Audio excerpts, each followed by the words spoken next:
레위기 12장 말씀 12장 교독하겠습니다. 여호와께서 모세에게 말씀하여 이르시되 이스라엘 자손에게 말하여 이르리라. 여인이 임신하여 남자를 낳으면 그런 이래 동안 부정하리니 곧 월경할 때와 같이 부정할 것이며 여덟째 날에는 그 아이의 포피를 벨 것이요 그 여인은 아직도 33일을 지내야 사녀를 깨끗하리니 정결하게 되는 기한이 차기 전에는 성물을 만지지도 말며 성수에 들어가지도 말 것이며 여자를 낳으면 그는 두 이래 동안 부정하리니 월경할 때와 같을 것이며 사녀리 깨끗하게 되면 66일을 지내야 하리라. 아들이나 딸이나 정결하게 되는 기한이 차면 그 여인은 범죄를 위하여 1년 된 어린 양을 가져가고 속죄제를 위하여 집비둘기 새끼나 산비둘기를 회막문 제사장에게로 가져갈 것이요 제사장은 그것을 여호와 앞에 드려서 그 여인을 위하여 속죄할지니 그리하면 사녀리 깨끗하리라. 이는 아들이나 딸을 생산한 여인에게 대한 규례니라. 그 여인이 연양을 바치기에 힘이 미치지 못하면 산비둘기 2마리나 집비둘기 새끼 2마리를 가져다가 하나는 번제물로 하나는 속죄 제물로 삼을 것이요 제사장은 그를 위하여 속죄할지니 그가 정결하리라. 아멘. 오늘은 아이를 낳은 그 산모에 대한 정결 예식에 대해서 이야기를 하고 있습니다. 말씀해 보게 되면 여인이 임신하여서 아들을 낳으면 7일 동안 부정하다 이렇게 말씀을 하고 있고 8일째는 할례를 행해라, 요즘으로 말하면 복용수술을 해라, 뭐 이런 것들이게 되고요. 그리고 그 뒤에 33일, 그러니까 7일하고 33일이니까 40일 동안 지나야 이제 사녀리 깨끗하게 된다, 정결하게 된다, 이런 시간 것을 이야기하고 있고요. 그 정결하는 시간 40일 동안은 성물을 만지지도 말고 성수에 들어가지도 말아라, 이렇게 말씀을 하고 있고요. 딸을 낳으면 14일 동안 부정하다. 아까 아들은 7일이고 딸은 14일이고 또 사녀리 깨끗하게 되는 정결하게 되는 시간도 아들은 33일에서 40일, 여자는 14일에서 이제 66일에서 80일 2배 이렇게 더 시간을 갖게 됩니다. 그러면서 그것만 얘기하는 것이 성전에 들어오지 말아라, 성물을 만지지 말아라, 이것만 얘기하는 것이 아니라 그 다음에 정결하게 되는 이런 제사를 드려야 된다. 번제를 어린 양을 통해서 제사를 드리게 되고 또 속죄제는 집비둘기나 산비둘기를 통해서 속죄제를 드려라, 이렇게 말씀을 하고 있습니다. 그러면서 또 하나 거기 추가로 더 이야기하는 것은 번제로 어린 양을 드릴 수 있는 여건이, 환경이 또 재정이 허락하지 않으면 산비둘기나 집비둘기를 통해서 번제를 드려라, 이렇게 말씀을 하고 있습니다. 그래서 이스라엘 백성들이 또 여인들이 아이를 낳았을 때 그 다음에 정결하게 되는 이런 것들이 되겠죠. 그래서 그 이전에 보면 여인들이 또 여자분들이 또 생리를 하게 되면 그때도 정결하게 부정하고 또 정결하게 되는 이런 얘기 했듯이 이제는 아이를 낳았으니까 거기에 대해서 이제 피도 보기도 하고 또 여러 가지 상황에서 또 건강이 또 회복되기도 산관도 해야 되고 여러 가지 상황을 고려해서 이제 하나님께서 이렇게 말씀을 하고 있습니다. 11장은 먹는 것에 대해서 이야기했다면 12장은 아이를 낳은 여인 산모에 대해서 말씀하고 있는 규례의 말씀인데 자녀를 낳으면 부정하다, 이렇게 말씀을 하고 있습니다. 아이가 부정한 것이 아니라 또 피를 보고 또 이렇게 또 하나 또 사녀리 있기 때문에 그런 것들을 이야기하고 있으면서 그러면서 부정하다, 정죄하는 것이 아니라 그 가운데서 정결하게 하는 이런 것이 있다, 정결하게 해야 된다, 이렇게 말씀을 하고 있습니다.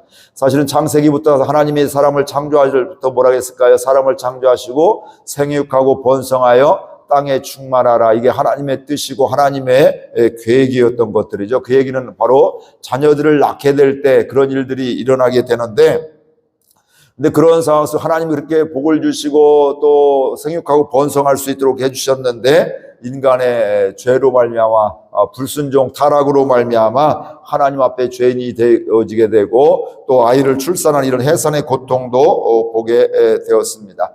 이런 모든 것들이 사실은 하나님의 것이기보다는 우리 사람들이 연약해서 우리가 타락해서 죄인이기 때문에 그런 것인데, 새 생명을 얻음에도 불구하고 하나님이 분명히 자녀를 허락하시고 축복이잖아요. 복이잖아요. 그 하나님의 복이 임했음에도 불구하고 일정한 기간, 정하게 되는 시간 40일 또 80일을 보내야 되었고요. 또 제사를 드리는, 그걸 정결하게 하는 번제와 속죄제를 드리게 되었습니다.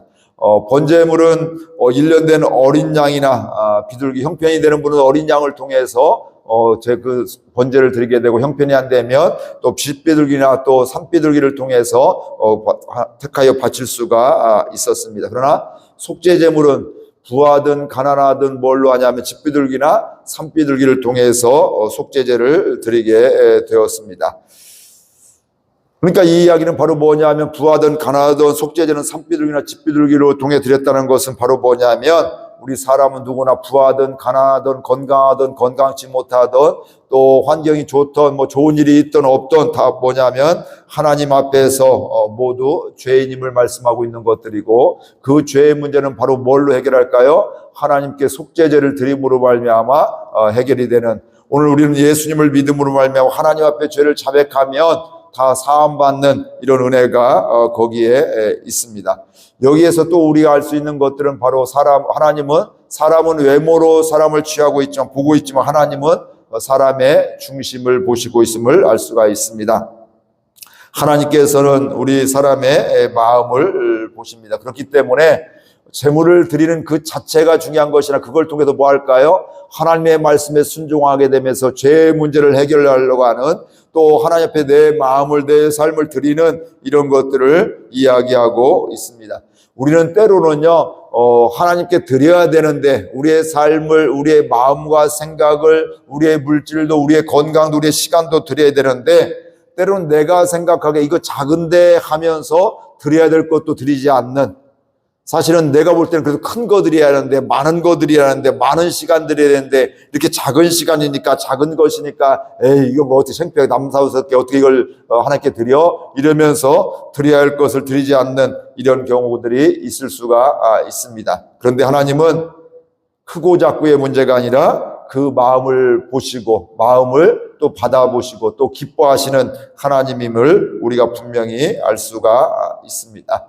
그러니까 내가 보기에는 하찮은 것 같고 작은 것 같지만, 중요한 것은 하나님 사랑하는 마음, 하나님께 감사하는 마음, 하나님 또 찬양하는 이런 마음들이 있게 될 때는 마음껏 또 찬양할 수 있는, 마음껏 또 드릴 수 있는, 그 작은 것 같지만 그거 내 마음을 중심을 다해서 다 드릴 수 있는 저와 여러분들 될 수 있기를 바라고요. 오늘 또 살아가면서 우리가 단순히 뭐 드린다고 하니까 물질만 생각하지 마시고, 우리의 마음도, 우리의 생각까지도 하나님께 드릴 수 있는, 그러니까 순간순간 내 마음이, 생각이, 잘못된 생각들, 하나님이 미워하는 이런 생각들이 들어오게 되면 그때는 뭐 해야 될까요? 하나님께 그걸 회개하고 또 그 마음을, 중심을, 그걸 하나님께 나아가는, 깨끗하게 하는 이런 것들이 필요함을 알 수가 있습니다.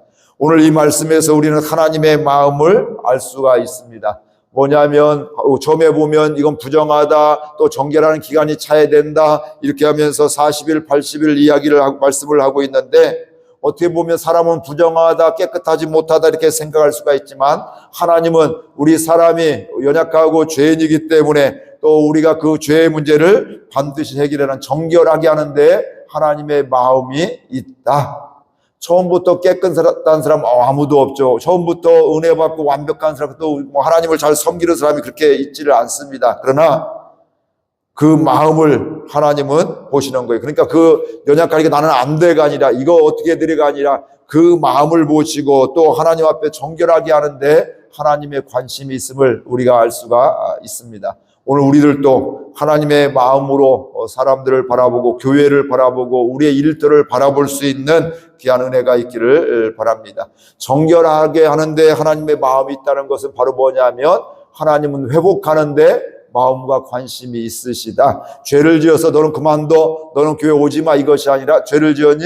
그럼 그 문제는 이렇게 해결되고 이렇게 해야 정결하게 된단다. 이렇게 하면 회복이 된단다. 이렇게 하면 용서를 받는다. 그러면서 하나님은 이 죄를 정죄하고 못 나오게 하고 거리를 두게 하는 것이 아니라 오히려 그것 때문에 하나님과 멀어지기 때문에 하나님께 가까이 와야 된다. 회복해야 된다. 정결한 상태로 회복해야 된다. 이것을 하나님은 말씀하고 있는 것입니다.